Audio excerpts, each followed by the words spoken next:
नमस्कार, DD news के इस विशेष बुलेटिन में आप सभी का स्वागत। मैं हूं आपके साथ भावना नैयर और मेरे साथ हैं मेरे सहयोगी शरद मुदगल, जो आप तक सांकेतिक भाषा में खबरें प्रस्तुत करेंगे। शुरुआत करते हैं सुबह की सुर्खियों के साथ।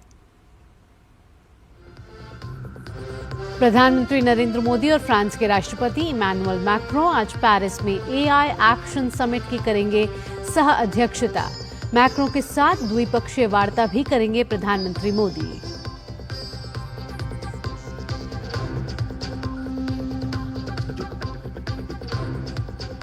फ्रांस के राष्ट्रपति मैक्रों ने प्रधानमंत्री मोदी के लिए आयोजित किया रात्रि भोज। प्रधानमंत्री ने मैक्रों और अमेरिका के उपराष्ट्रपति जेडी वेंस से की बातचीत। कहा, अपने मित्र राष्ट्रपति से मिलकर खुशी हुई।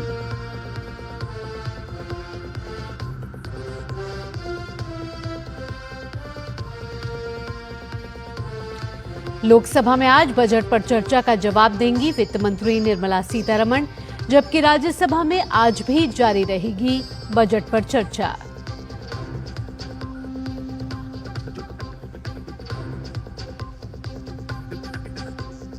दिल्ली में सरकार गठन को लेकर बीजेपी में मंथन जारी, तो वहीं पंजाब के सीएम भगवंत मान अपने विधायकों के साथ अरविंद केजरीवाल से दिल्ली में करेंगे मुलाकात।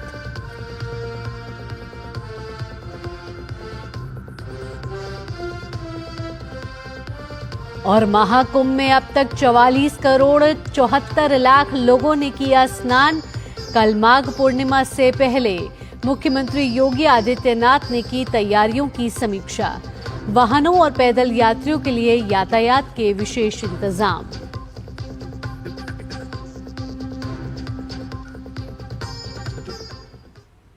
अब खबरें विस्तार से। प्रधानमंत्री नरेंद्र मोदी फ्रांस की यात्रा पर हैं। उनके पेरिस पहुंचने पर एयरपोर्ट पर फ्रांस के रक्षा मंत्री सेबेस्टियन लेकोर्नु ने अगवानी की। प्रधानमंत्री को गार्ड ऑफ ऑनर दिया गया। जबकि प्रधानमंत्री का विशेष विमान पेरिस पहुंचा, उस वक्त बारिश हो रही थी। आज पीएम मोदी फ्रांस के राष्ट्रपति मैक्रों के साथ एआई एक्शन शिखर सम्मेलन की सह अध्यक्षता करने वाले हैं। सम्मेलन के दौरान सुरक्षा के मद्देनजर एआई के खतरे, एआई नियंत्रण, एआई की सेवाएं और उसके फायदे सभी देशों के द्वारा समान रूप से उपयोग में लाए जाने को लेकर चर्चा होनी है। सम्मेलन में 100 के अधिक देश हिस्सा ले रहे हैं। कई देशों के प्रमुख, सरकार प्रमुख और कई बड़ी कंपनियों के सीईओ इस समिट में हिस्सा ले रहे हैं। कृत्रिम बुद्धिमत्ता यानी कि एआई के बढ़ते प्रभाव को देखते हुए भारत कई स्टार्टअप और तकनीक को विकसित करने पर जोर दे रहा है। रोबोटिक्स, हेल्थ केयर, ट्रांसलेशन में भारत के कई एआई स्टार्टअप काम कर रहे हैं। प्रधानमंत्री मोदी इसे और विस्तार देना चाहते हैं और निवेश को भारत में आकर्षित करना चाहते हैं।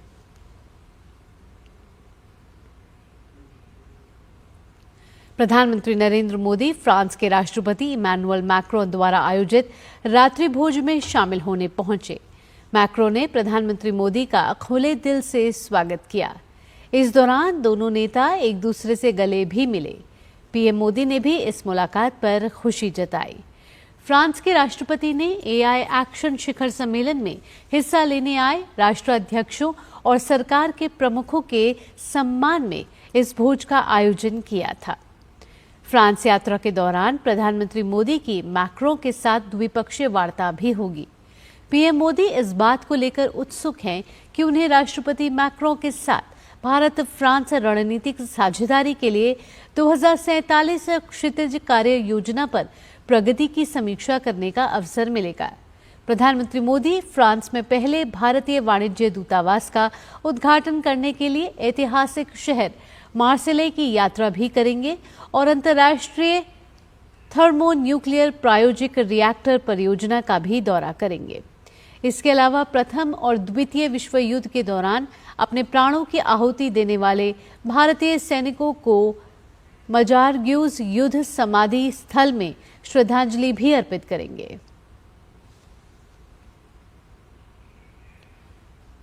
प्रधानमंत्री मोदी का पेरिस में मौजूद भारतीय समुदाय ने जोरदार स्वागत किया।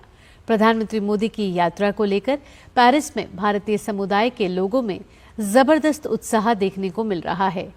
यही उत्साह पीएम मोदी के होटल पहुंचने पर भी लोगों में दिखाई दिया।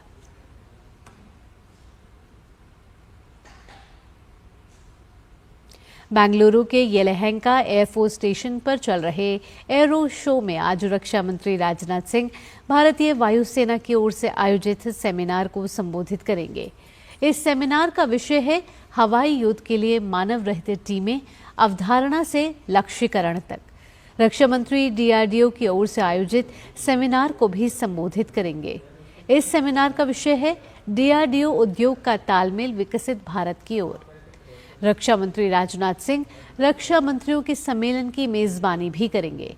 यह सम्मेलन हाइब्रिड मोड में आयोजित किया जाएगा।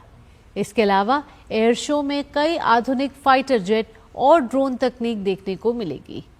शो में करीब 30 देशों के रक्षा मंत्री या प्रतिनिधि और 43 देशों के वायुसेना प्रमुख और सचिव शामिल हो रहे हैं।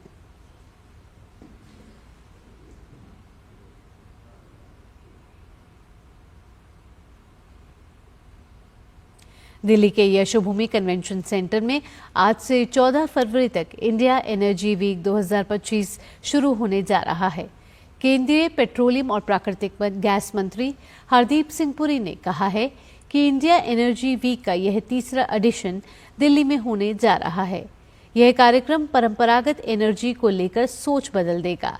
इसमें मंत्रालय द्वारा क्लीन कुकिंग पर एक विशेष इवेंट रखा गया है। इस कार्यक्रम में देश विदेश से 700 से ज्यादा एग्जिबिटर, 500 से ज्यादा स्पीकर्स के साथ ही 70,000 डेलीगेट्स भी शामिल हो रहे हैं। कार्यक्रम में 100 से ज्यादा कॉन्फ्रेंस होंगी। इंडिया एनर्जी वीक का यह एडिशन पिछले सभी एडिशन से काफी विस्तृत, विविधतापूर्ण और प्रभावी होगा।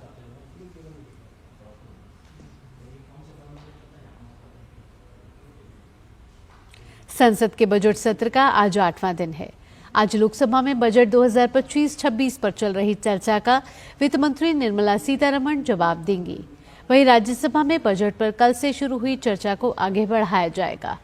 इसके साथ ही दोनों सदनों में विभिन्न विधायी कार्यों के साथ साथ प्रश्नकाल के दौरान अलग अलग मंत्रालयों से सांसद अहम प्रश्न पूछेंगे।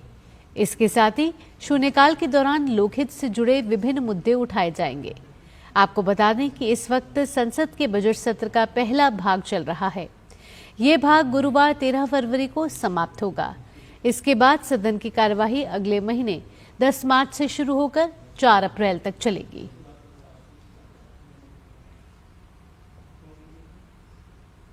दिल्ली विधानसभा चुनाव परिणाम के बाद अब सरकार बनाने को लेकर मंथन चल रहा है।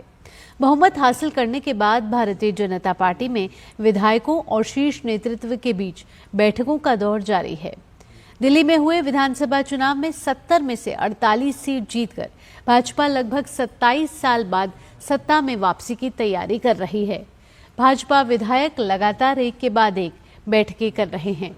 कयास लगाया जा रहा है कि प्रधानमंत्री नरेंद्र मोदी के अमेरिका दौरे से वापस आने के बाद दिल्ली के सीएम चेहरे से पर्दा उठ सकता है। वहीं दिल्ली की सत्ता हाथ से निकलने के बाद आम आदमी पार्टी चुनाव विश्लेषण पर ध्यान केंद्रित किए हुए है। पंजाब के सीएम भगवंत मान आज अपने विधायकों के साथ पार्टी के संयोजक अरविंद केजरीवाल से दिल्ली में मुलाकात करेंगे। कहा जा रहा है कि इस मुलाकात में चुनावी हार पर चर्चा होगी। उत्तर प्रदेश के मुख्यमंत्री योगी आदित्यनाथ ने प्रयागराज में चल रहे महाकुंभ की व्यवस्थाओं की समीक्षा करते हुए जरूरी दिशा निर्देश दिए हैं। 12 फरवरी को माघ पूर्णिमा स्नान पर्व को लेकर सीएम ने प्रशासन और पुलिस अधिकारियों को कई अहम निर्देश दिए हुए हैं ताकि श्रद्धालुओं की सुरक्षा और सुविधा सुनिश्चित की जा सके। वहीं प्रयागराज महाकुंभ के मेला क्षेत्र में माघी पूर्णिमा को लेकर यातायात प्रबंधन के लिए कई उपाय किए गए हैं। माघी पूर्णिमा पर्व प्रशासन ने 10 फरवरी की रात 8 बजे से ही महाकुंभ मेला क्षेत्र में प्रशासनिक और चिकित्सीय वाहनों के अतिरिक्त सभी प्रकार के वाहनों का आवागमन प्रतिबंधित कर दिया है।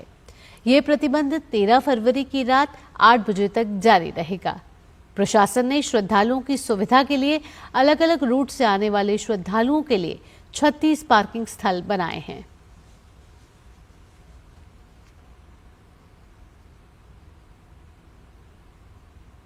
भारतीय जनसंघ के आधार स्तंभ पंडित दीनदयाल उपाध्याय की आज पुण्यतिथि है। पंडित दीनदयाल उपाध्याय का जन्म 25 सितंबर 1916 को मथुरा के नागदा के ब्राह्मण परिवार में हुआ था। 1937 में वो राष्ट्रीय स्वयंसेवक संघ से जुड़े और 1952 में जनसंघ के महामंत्री बनाए गए।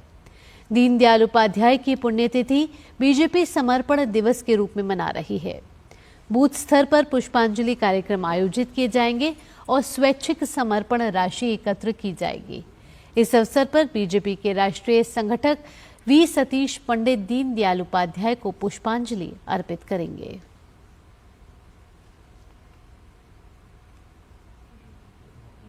इसी के साथ इस विशेष बुलेटिन में इतना ही। मुझे और मेरे सहयोगी शरद को फिलहाल के लिए दीजिए अनुमति। खबरों का सिलसिला यूं ही जारी रहेगा। नमस्कार।